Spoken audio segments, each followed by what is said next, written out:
Hello बच्चों, आप सभी का हमारे यूट्यूब चैनल रुद्रनेट सिंह एक्सप्रेस में हार्दिक स्वागत है। आज का हमारा इम्पोर्टेंट टॉपिक एचएमपीवी यानी कि एचएमपी वायरस होगा, जो कि बहुत ही इम्पोर्टेंट टॉपिक है। एक नर्सिंग स्टूडेंट और एक आम आदमी को जानना बहुत ही बेहद ज़रूरी है। जैसे कि हम अभी देख रहे हैं कि चाइना में या अपने इंडिया में भी कुछ एक आध ऐसे केसेस पाए गए हैं इस वायरस को लेके। तो इस वायरस को संपूर्ण जानकारी आपको इस वीडियो में मिलेगा, कैसे हम इस वायरस से बचे और अपने परिवार को बचा सकते हैं। तो इस वीडियो में हम बात करेंगे इसके बारे में कि एचएमपीवी क्या होता है, कैसे ये फैलता है, कौन कौन से ऐसे रिस्क फैक्टर्स हैं, जोखिम कारक है जो इस बीमारी के लिए जिम्मेदार होते हैं, साइन एंड सिम्टम्स क्या क्या देखने को मिलेंगे, क्या क्या कॉम्प्लिकेशंस होंगे अगर हम इसका प्रॉपर तरीके से ट्रीटमेंट नहीं कराएंगे, कैसे जो है इसकी जांच की जाती है यानी कि डायग्नोसिस कैसे करते हैं, कैसे इसकी रोकथाम किया जाएगा और कैसे इसका ट्रीटमेंट किया जाएगा। तो कंप्लीट कॉन्सेप्ट आपको यहाँ पे हिंदी प्लस इंग्लिश में समझने को मिलेगा।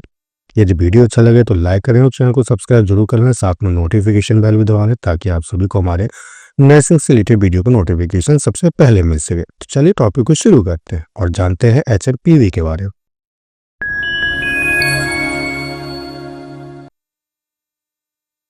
तो सबसे पहले हम बात करेंगे एचएमपीवी के बारे में, क्या होता है। तो याद रखिएगा बच्चों, HMPV is a negative single stranded RNA virus. ठीक है, याद रखिएगा जो एचएमपीवी होता है, सबसे पहले तो उसका हम फुल फॉर्म देख लें। तो उसका बेटा फुल फॉर्म क्या होता है? ह्यूमन मेटा न्यूमो वायरस होता है। ठीक है, क्या होता है बेटा?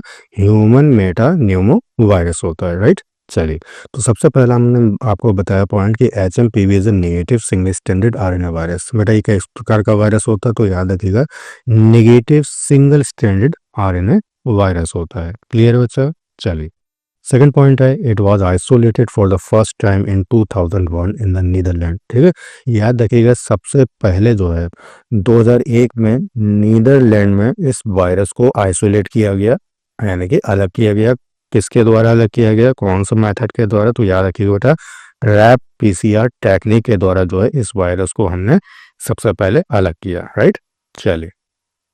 थर्ड पॉइंट हमारा है, may cause pneumonia when virus reach in lungs. ठीक है, याद रखिएगा जब ये वायरस अगर आपके लंग्स में पहुंच जाए तो वहाँ ये क्या कॉज करता है बेटा? निमोनिया कॉज करता है। इसीलिए इस वायरस का नाम हमने क्या डाला? ह्यूमन मेटा न्यूमो वायरस रखा है बच्चा। ठीक, चलिए। अगला क्या पॉइंट है, when you are affected by this virus, अगर आप इस वायरस से अफेक्टेड हो जाते हैं या उसके संपर्क में आ जाते हैं तो आपको जो है कॉमन कोल्ड जैसे यानी कि जो सर्दी के सामान्य लक्षण होते हैं वो आपको देखने को मिलेंगे या आप उससे ग्रसित हो जाएंगे। क्लियर बच्चा? चलिए, बात करते हैं इसकी एपिडेमियोलॉजी से। तो एचएमपीवी इन्फेक्शंस अकर वर्ल्ड वाइड। ठीक है, वर्ल्ड वाइड का मतलब बेटा क्या होता है कि ये जो वायरस होता है सभी संसार यानी दुनिया में सब जगह आपको देखने को मिल जाएगा। राइट, अच्छा, विद मोस्ट केसेस रिपोर्टेड, लेकिन इसके जो सबसे ज़्यादा केसेस आपको देखने को मिलते हैं तो बेटा याद रखिएगा लेट विंटर यानी कि सर्दी के अंत में और बसंत से पहले। ठीक है, यानी कि अर्ली स्प्रिंग में सबसे ज़्यादा जो है आपको एचएमपीवी का केस जो है देखने को मिलेगा। राइट, चलिए बच्चा,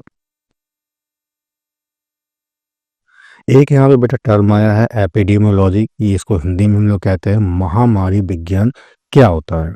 ठीक है, महामारी विज्ञान क्या है? तो देखिए, ये ब्रांच ऑफ साइंस, ये एक साइंस की एक ऐसी शाखा होती है जो कुछ पॉइंट्स को डील करती है। तो वो बेटा क्या क्या है? सबसे पहला है, कोई बीमारी जनसंख्या को कैसे प्रभावित करती है, बीमारी का क्या कारण था, बीमारी का वितरण, वितरण से मतलब बेटा क्या है कि बीमारी कब हुई, कहाँ हुई और कैसे हुई। ठीक, तो ये हम वितरण के अंतर्गत इसका अध्ययन करते हैं। बीमारी का क्या पैटर्न है उसको समझना है, उन जोखिम कारकों का पता लगाना जो बीमारी के फैलने के लिए जिम्मेदार होते हैं। ठीक, उनको हमें आइडेंटिफाई करना है। बीमारी को कैसे आप कंट्रोल करोगे, कैसे जो इसका ट्रीटमेंट करोगे, ये सारी चीजें जो है बेटा किस में आ जाती है? हमारी एपिडेमियोलॉजी में आ जाते हैं। ठीक है, चलिए,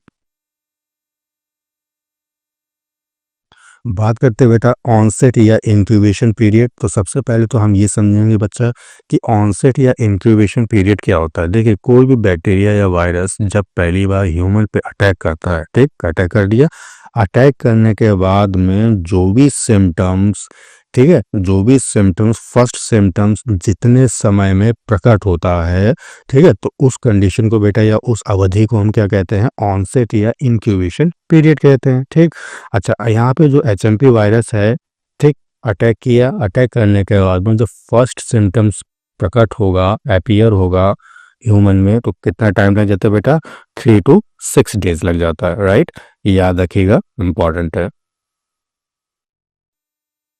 चलिए बात करते हैं इसके कॉजेज या ट्रांसमिशन की, कैसे फैलता है, तो याद रखिए close contact with infected person, ठीक है, सबसे पहला पॉइंट, यदि आप किसी संक्रमित व्यक्ति के संपर्क में आ जाए, ठीक है, तो इससे जो है एचएमपी वायरस फैलने का खतरा रहता है। दूसरा, कॉन्टामिनेटेड सरफेस, कोई कॉन्टामिनेटेड सरफेस है, ठीक है, वहाँ आपने उसको टच कर लिया तो जो है आपको ये वायरस आपको अफेक्ट करेगा, राइट। चलिए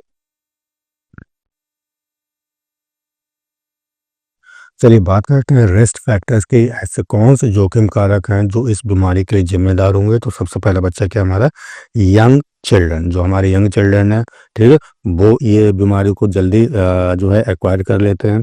ठीक, एल्डरली, एल्डरली से मतलब बेटा क्या, जो हमारे ओल्ड एज के पीपल हैं, ठीक, उनको दिक्कत हो सकती है इस बीमारी से। प्रेग्नेंट महिलाएं ज़्यादा सावधानी बरतें। ठीक, दूसरा केस अगला क्या है हमारा, इम्यूनो कॉम्प्रोमाइज्ड इंडिविजुअल्स, इससे मतलब बेटा क्या है, ऐसे व्यक्ति जिनकी इम्यून सिस्टम यानी कि इम्यूनिटी पावर जो है कम होती है, तो ऐसे व्यक्ति में ये वायरस जल्दी इन्फेक्ट करेगा उसको, राइट। चलिए नेक्स्ट क्या है, इंडिविजुअल्स हु हैव अस्थमा और सीओपीडी, ठीक है, यानी कि ऐसे व्यक्ति जो अस्थमा या सीओपीडी बीमारी से ग्रसित हैं, ठीक है, तो वो व्यक्ति जो है इस वायरस से इजीली अफेक्ट हो जाएगा। क्लियर है बच्चा। चलिए बात करते हैं बेटा साइन एंड सिम्टम्स की, तो सबसे पहला क्या हमारा है, रनिंग नोज या स्टफी नोज। देखिए बेटा रनिंग नोज से मतलब क्या है, बहती नाक, और स्टफी का मतलब क्या होता है, जकड़, जब जैसे हम लोग बोलते हैं ना कि हमारा जो बलगम है जकड़ गया है, ठीक है, तो उसको हम क्या कहेंगे, रनिंग या स्टफी नोज कहते हैं। क्लियर है। चलिए अगला क्या है, खांसी होना, कफ, शॉर्टनेस ऑफ ब्रीथ, जिसको हम डिस्पीनिया भी कहते हैं, यानी कि सांस लेने में व्यक्ति को दिक्कत होगी। ठीक, सॉर थ्रोट, सॉर थ्रोट से मतलब क्या है, जब आपके गर्दन में क्या हो, घाव उत्पन्न होता है, तो उसको हम क्या कहेंगे बेटा, सॉर थ्रोट कहते हैं, राइट। अगला क्या है, व्हीजिंग, व्हीजिंग का मतलब क्या है, जब आप सांस लेते हो या छोड़ते हो तो एक हाई पिच साउंड जो है सुनाई देती है, सीटी जैसी आवाज सुनाई देती है। ऐसा किस लिए होता है बेटा, तो याद रखिएगा जो आपके एयरवेज है वो कैसी हो गई हैं, नैरोज हो गई हैं, और एयरवेज हम लोग जानते हैं बेटा क्या होता है, ब्रोंकस और ब्रोंक्यूल्स होते हैं। क्लियर बच्चा। चलिए अगला क्या हमारा, फीवर, ठीक है, बुखार आ सकता है, रैसेस यानी कि लाल चकत्ते जो है शरीर पर पड़ सकते हैं। क्लियर है बच्चे।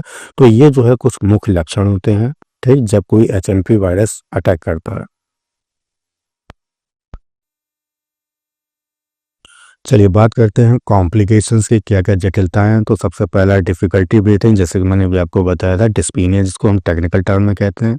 वेजिंग, वेजिंग भी मैंने अभी आपको बताया था, ठीक है, जब हम सांस लेते हैं या छोड़ते हैं तो उस दौरान हाई पिच साउंड यानी कि एक सीटी जैसी आवाज़ सुनाई देती है, तो उसको बेटा क्या कहते हैं, वेजिंग कहते हैं। और ऐसा किस लिए होता है, जब हमारी एयरवेज कैसी हो जाती हैं, नैरो हो जाती है। ठीक, अगला क्या हमारा, फीवर, बुखार हो सकता है।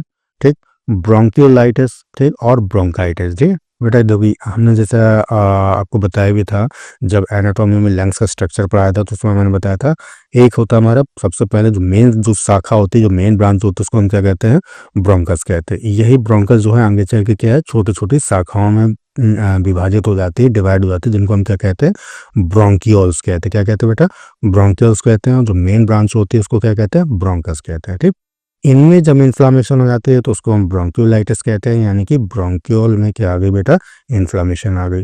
अच्छा वहीं अगर ब्रोंकाइटिस की बात करते हैं, तो जो मेन शाखा थी जिसको हमने ब्रोंकस कहा था, उसमें सूजन आ गई, तो उसको ब्रोंकाइटिस कह लेते हैं। क्लियर है बच्चा। चलिए नेक्स्ट क्या है, निमोनिया।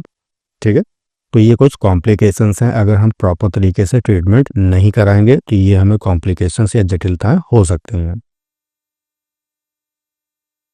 चलिए बात करते हैं डायग्नोसिस की, कैसे जो है इस बीमारी की जांच की जाती है। तो सबसे पहला हमारा क्लिनिकल प्रेजेंटेशन एंड हिस्ट्री, व्यक्ति का जो वर्तमान हिस्ट्री, जो वर्तमान कंडीशन है और जो भी उसके साथ पहले हुआ है उसको हम जांचते हैं। ठीक, अगला क्या हमारा लेबोरेटरी टेस्ट करते हैं, जैसे कि सबसे जो इम्पोर्टेंट यहाँ पे टेस्ट होता है, तो याद रखिएगा बेटा, पीसीआर टेस्ट होता है जिसको हम पॉलीमरेज चेन रिएक्शन कहते हैं। ठीक है, बहुत इंपॉर्टेंट है, जैसे कि हमने कोविड-19 में भी इस इस टेस्ट को हमने किया था, पीसीआर की वहाँ पे भी हमने उसको यूज़ किया था। ठीक है, यहाँ पे भी जो है पीसीआर टेक्निक का यूज़ करते हैं बीमारी को आइडेंटिफाई करने में। ठीक है बेटा, चलिए।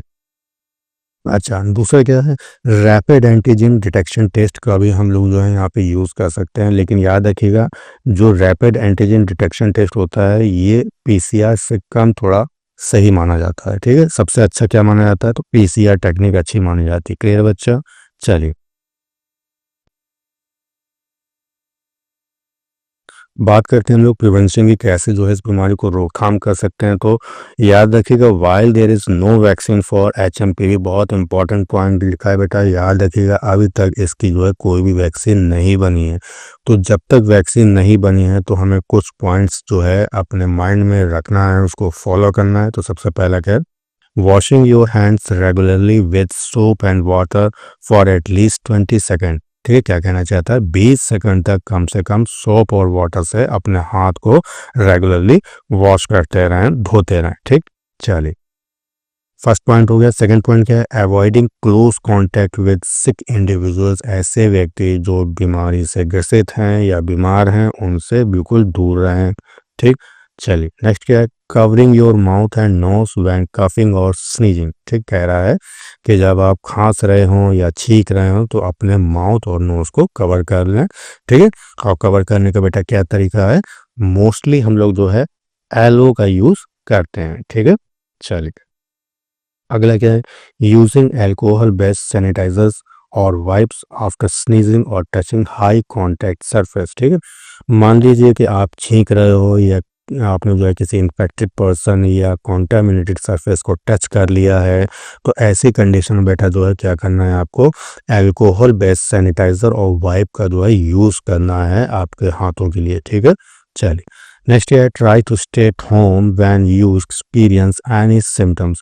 अगर आप किसी भी प्रकार के, जो भी मैंने अभी आपको सिम्टम्स बताए हैं, वो अगर आपको दिख रहे हैं तो सबसे अच्छा इसका यही तरीका बेटा कि आप क्वारंटीन हो जाइए। क्वारंटीन का मतलब बेटा क्या है, स्टे एट होम, यानी कि घर पे ही रहिए। ठीक है, चलिए बात करते हैं इसके हम ट्रीटमेंट की, कैसे जो है इसका हम लोग ट्रीटमेंट कर सकते हैं। तो सबसे पहला क्या है, most cases resolve without treatment after 2 to 5 days. क्या कहना चाहता है बच्चा, इसके जो ज़्यादातर जो केस हैं वो अपने आप रिजॉल्व हो जाते हैं बिना किसी ट्रीटमेंट के 2 से 5 दिन बाद। ठीक है, चलिए वही बात करते हैं मैनेजमेंट की। ठीक है, यदि बीमारी व्यक्ति जो है बीमार है, ठीक है, इन्फेक्टेड हो गया वायरस से, तो सबसे पहले हम मैनेजमेंट ये कर सकते हैं को ज़्यादा से ज़्यादा वो रेस्ट करे। ठीक है, आराम करे।